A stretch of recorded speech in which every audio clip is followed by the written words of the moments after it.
ഏവർക്കും smart start P S സിയുടെ പുതിയൊരു വീഡിയോയിലേക്ക് സ്വാഗതം.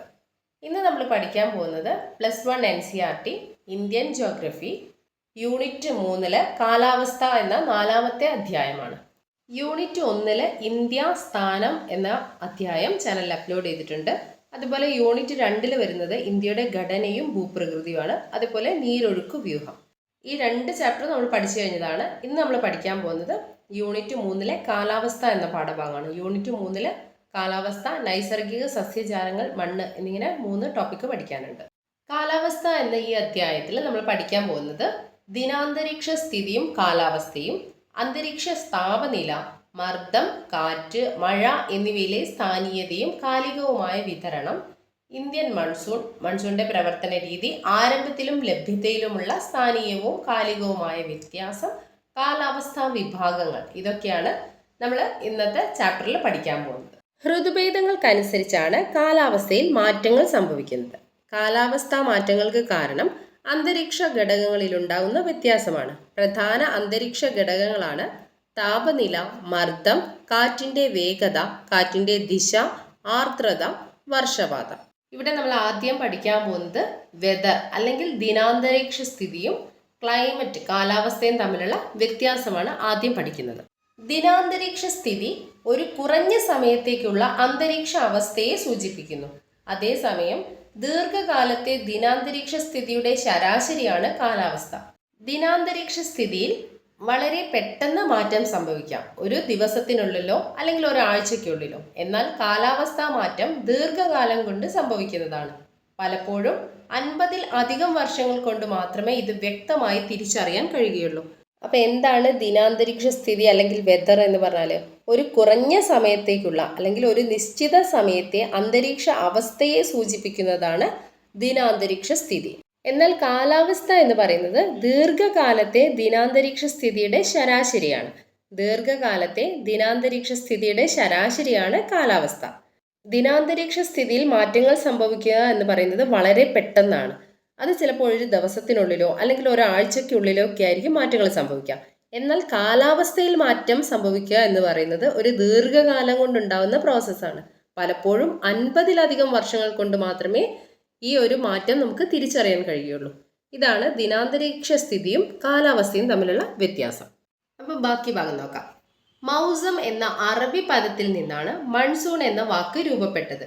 കാലങ്ങൾക്കനുസരിച്ചുള്ള കാറ്റിന്റെ ഗതിമാറ്റവുമായി ബന്ധപ്പെട്ട കാലാവസ്ഥയാണ് മൺസൂൺ. ഇന്ത്യയിൽ അനുഭവപ്പെടുന്നത് ഉഷ്ണ മൺസൂൺ കാലാവസ്ഥയാണ്.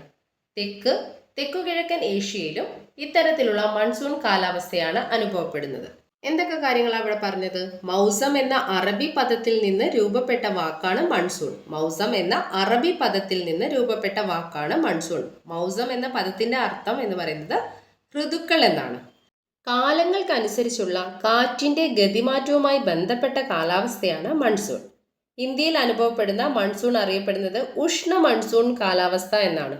ഉഷ്ണ മൺസൂൺ കാലാവസ്ഥ എന്നാണ് ഇന്ത്യയിൽ അനുഭവപ്പെടുന്ന മൺസൂണിനെ അറിയപ്പെടുന്നത്.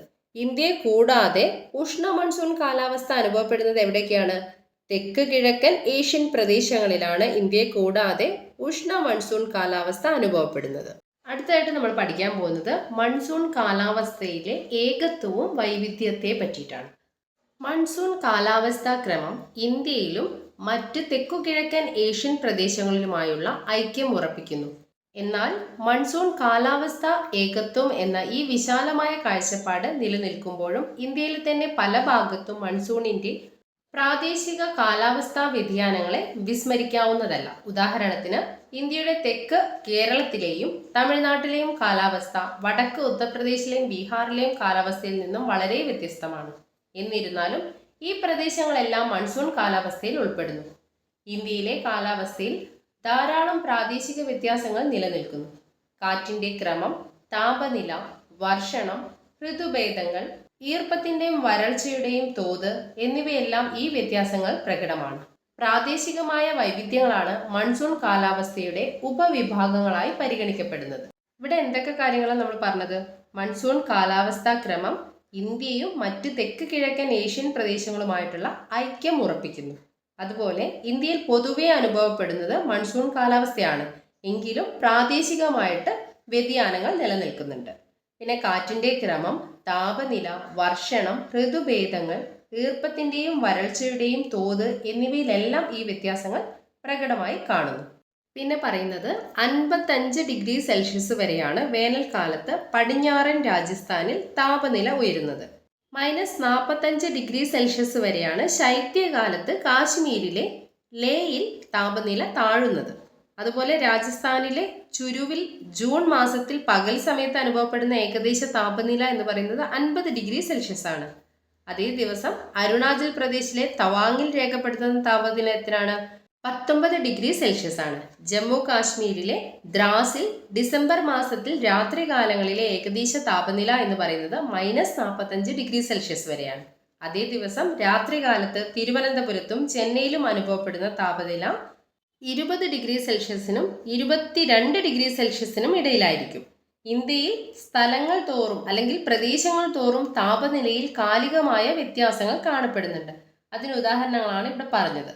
കേരളത്തിലും ആൻഡമാൻ നിക്കോബർ ദ്വീപിലും രാത്രിയും പകലും ഉള്ള താപനിലയിലെ ഏകദേശ വ്യത്യാസം എന്ന് പറയുന്നത് 7 to 8°C വരെയാണ്. താർ മരുഭൂമിയിലെ പകൽ സമയത്തെ ഏകദേശ താപനില 50°C. ഇന്ത്യയിൽ മഴയുടെ വിതരണത്തിലും പ്രാദേശിക വ്യത്യാസങ്ങൾ നമുക്ക് കാണാൻ കഴിയുന്നുണ്ട്. ഉദാഹരണത്തിന് ഹിമാലയ പ്രദേശത്ത് മഞ്ഞുവീഴ്ച ഉണ്ടാകുന്ന സമയങ്ങളിൽ രാജ്യത്തിൻ്റെ ബാക്കി ഭാഗങ്ങളിൽ ചിലപ്പോൾ മഴയായിരിക്കും ലഭിക്കുന്നുണ്ടാവുക. മേഘാലയയിലെ ഗാസി കുന്നുകളിലെ ചിറാപുഞ്ചിയിലും മൗസിൻ റാമിലും വർഷത്തിൽ ലഭിക്കുന്ന ഏകദേശ മഴയുടെ അളവ് എന്ന് പറയുന്നത് 1080 സെന്റിമീറ്ററിൽ കൂടുതലാണ്.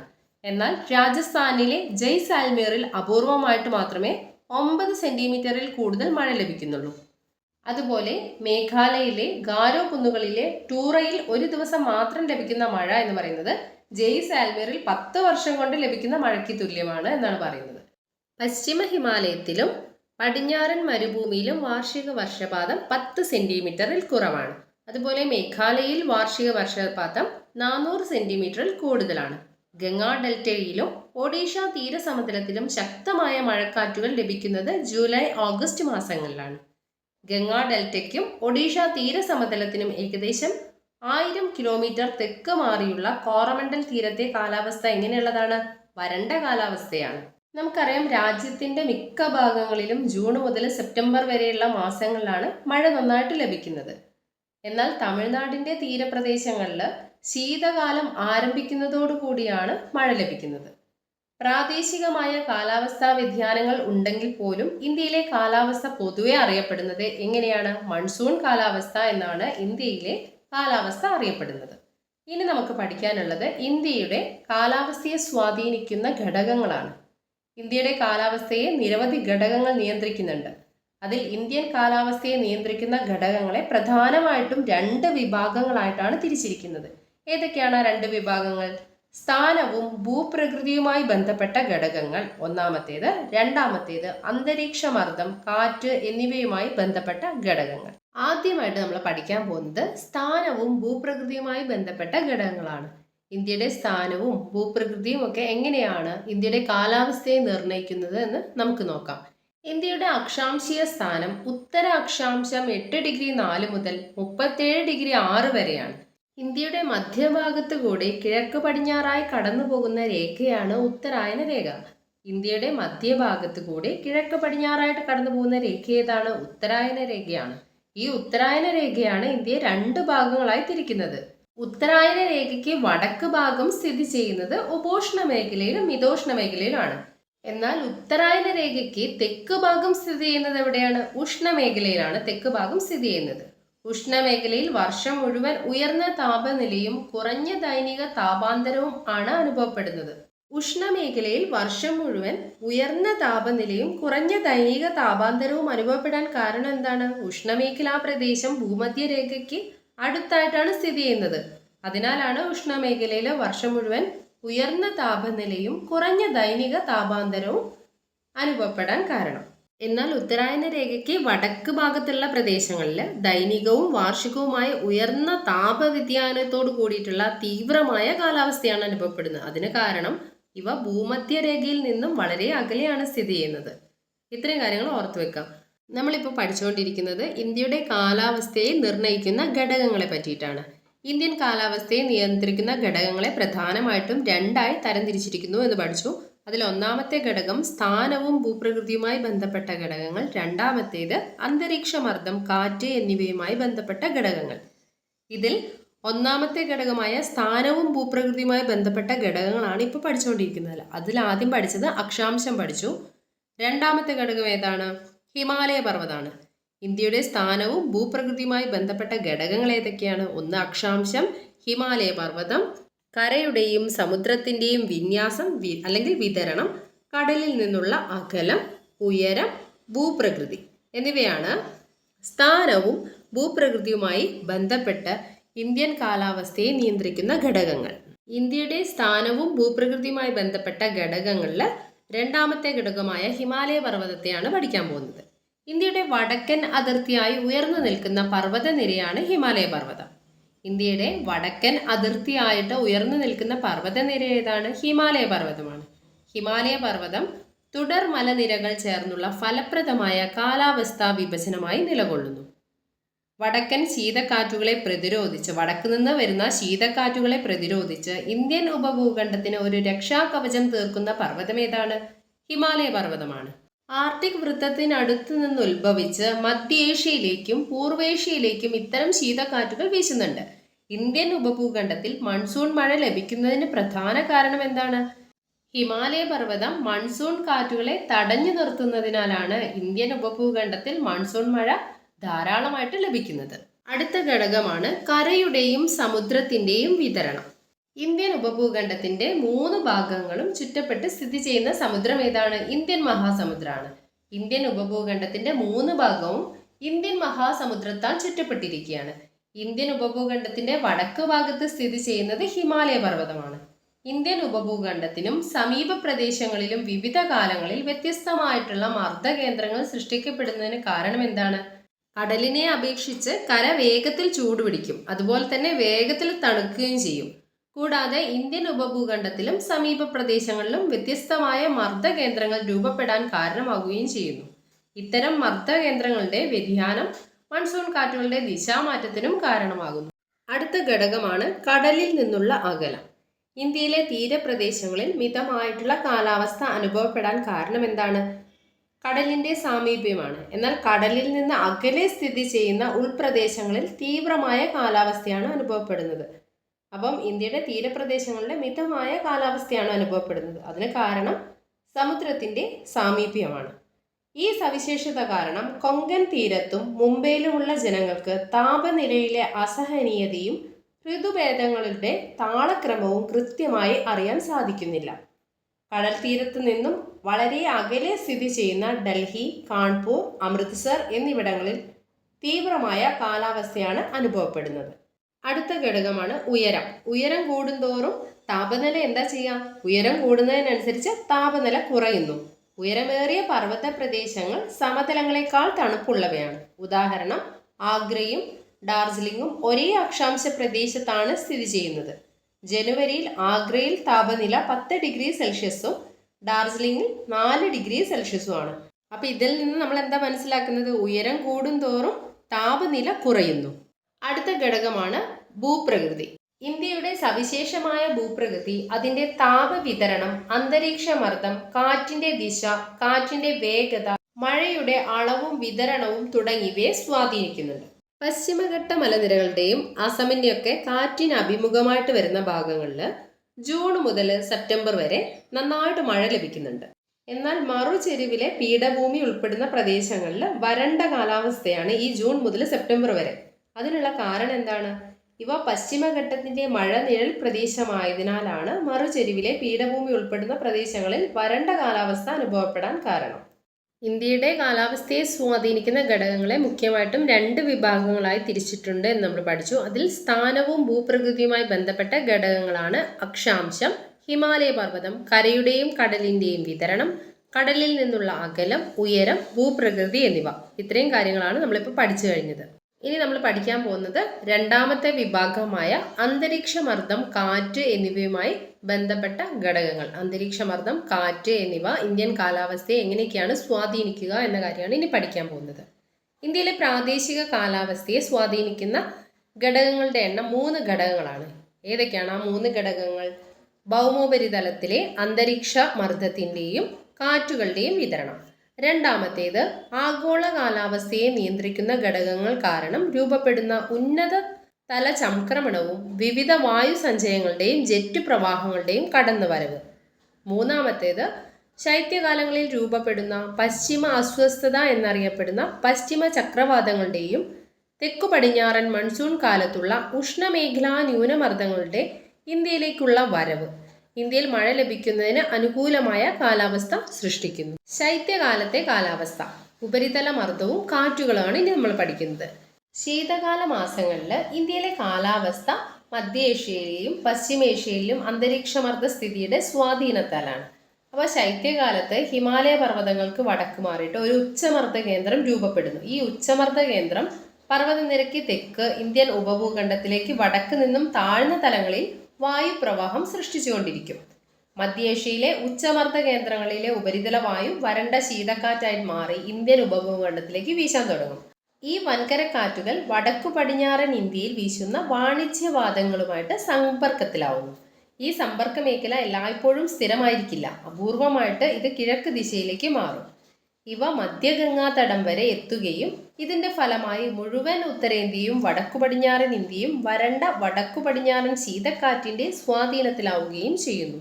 അടുത്തത് ജെറ്റ് പ്രവാഹവും ഉന്നതതല വായു ചംക്രമണവും എങ്ങനെ ഇന്ത്യൻ കാലാവസ്ഥയുമായി ബന്ധപ്പെട്ട് കിടക്കുന്നു എന്ന് നോക്കാം. ട്രോപ്പോസ്ഫിയറിന്റെ ഉപരിതല ഭാഗങ്ങളിൽ വായുപ്രവാഹം ഏകദേശം കാണപ്പെടുന്നത് 3 കിലോമീറ്റർ ഉയരത്തിൽ വരെയാണ്.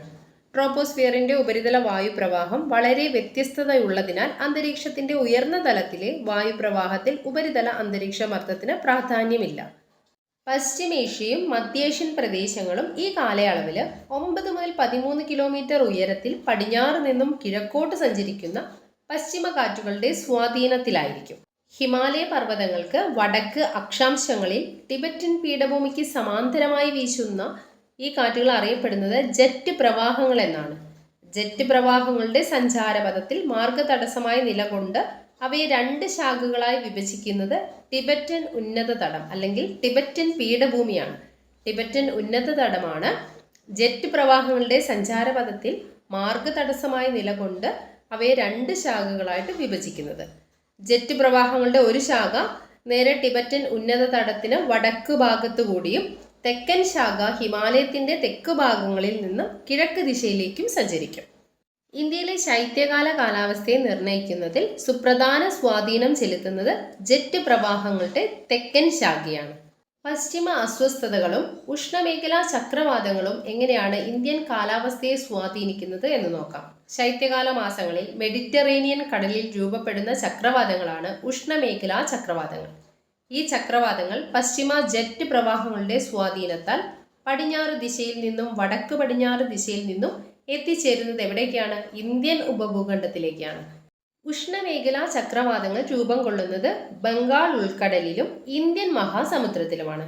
ഉഷ്ണമേഖലാ ചക്രവാതങ്ങൾക്ക് വേഗത കൂടുതലും ശക്തിയേറിയ മഴയോടുകൂടിയവയും അതിവിനാശകാരിയുമാണ്. ഉഷ്ണമേഖലാ ചക്രവാതങ്ങൾ വീശുന്ന ഇന്ത്യൻ പ്രദേശങ്ങൾ എന്ന് പറയുന്നത് തമിഴ്നാട്, ആന്ധ്രാപ്രദേശ്, ഒഡീഷ എന്നിവയുടെ തീരങ്ങളിലാണ്. അപ്പോൾ ഉഷ്ണമേഖലാ ചക്രവാതങ്ങൾ രൂപം കൊള്ളുന്നത് ബംഗാൾ ഉൾക്കടലിലും ഇന്ത്യൻ മഹാസമുദ്രത്തിലുമാണ്. ഉഷ്ണമേഖലാ ചക്രവാതങ്ങളുടെ പ്രത്യേകത എന്ന് പറയുന്നത് ഉഷ്ണമേഖലാ ചക്രവാതങ്ങൾക്ക് വേഗത കൂടുതലാണ്, അതുപോലെ ശക്തിയേറിയ മഴയോടുകൂടിയവയും അതിവിനാശകാരികളുമാണ് ഉഷ്ണമേഖലാ ചക്രവാതങ്ങൾ. തമിഴ്നാട്, ആന്ധ്രാപ്രദേശ്, ഒഡീഷ എന്നിവയുടെ തീരങ്ങളിലാണ് ഉഷ്ണമേഖലാ ചക്രവാതങ്ങൾ വീശുന്ന ഇന്ത്യൻ സംസ്ഥാനങ്ങൾ. അടുത്തത് വേനൽക്കാലത്തെ കാലാവസ്ഥ, ഉപരിതല അന്തരീക്ഷ മർദ്ദവും കാറ്റുകളും. വേനൽക്കാലം ആരംഭിക്കുമ്പോൾ സൂര്യന്റെ സ്ഥാനം എങ്ങോട്ടാ മാറുക? സൂര്യന്റെ സ്ഥാനം നേരെ വടക്കോട്ടാണ് മാറുന്നത്. സൂര്യന്റെ ഈ സ്ഥാനമാറ്റം ഉപഭൂഖണ്ഡത്തിന്റെ ഉപരിതലത്തിലെയും ഉയർന്ന തലത്തിലെയും വായു സഞ്ചാരത്തിന് ദിശാമാറ്റം സംഭവിക്കുന്നു. ജൂലൈ മാസം മധ്യത്തോടെയാണ് ഉപരിതലത്തിനടുത്തുള്ള ന്യൂനമർദ്ദ മേഖല ഹിമാലയത്തിന് സമാന്തരമായിട്ട് 20 ഡിഗ്രി ടു 25 ഡിഗ്രി വടക്ക് അക്ഷാംശ ദിശയിലേക്ക് നീങ്ങുന്ന കാലഘട്ടം. പശ്ചിമ ജെറ്റ് പ്രവാഹങ്ങൾ ഇന്ത്യൻ ഭാഗത്ത് നിന്ന് പിൻവാങ്ങുന്നത് ജൂലൈ മാസം മധ്യത്തോടെയാണ്. അടുത്ത് നമ്മൾ പഠിക്കാൻ പോകുന്നത് അന്തർ ഉഷ്ണമേഖല സംക്രമണ മേഖലയെ പറ്റിയിട്ടാണ്. ഭൂമധ്യരേഖയ്ക്കടുത്ത് വാണിജ്യവാതങ്ങൾ കൂടിച്ചേരുന്ന ഒരു ന്യൂനമർദ്ദ മേഖലയാണ് അന്തർ ഉഷ്ണമേഖല സംക്രമണ മേഖല. ഇവിടെ വായു മുകളിലേക്ക് ഉയരുന്നു. ജൂലൈ മാസത്തിൽ അന്തർ ഉഷ്ണമേഖലാ സംക്രമണ മേഖലയുടെ സ്ഥാനം 25 ഡിഗ്രി വടക്ക് അക്ഷാംശ പ്രദേശത്ത് ഗംഗാ സമതലത്തിന് മുകളിലായിട്ടാണ്. ഇത് മൺസൂൺ തടം എന്നാണ് അറിയപ്പെടുന്നത്. ഈ മൺസൂൺ തടം വടക്ക് പടിഞ്ഞാറൻ ഇന്ത്യയിൽ താപീയ ന്യൂനമർദ്ദ മേഖല രൂപപ്പെടുന്നതിന് കാരണമാകുന്നു.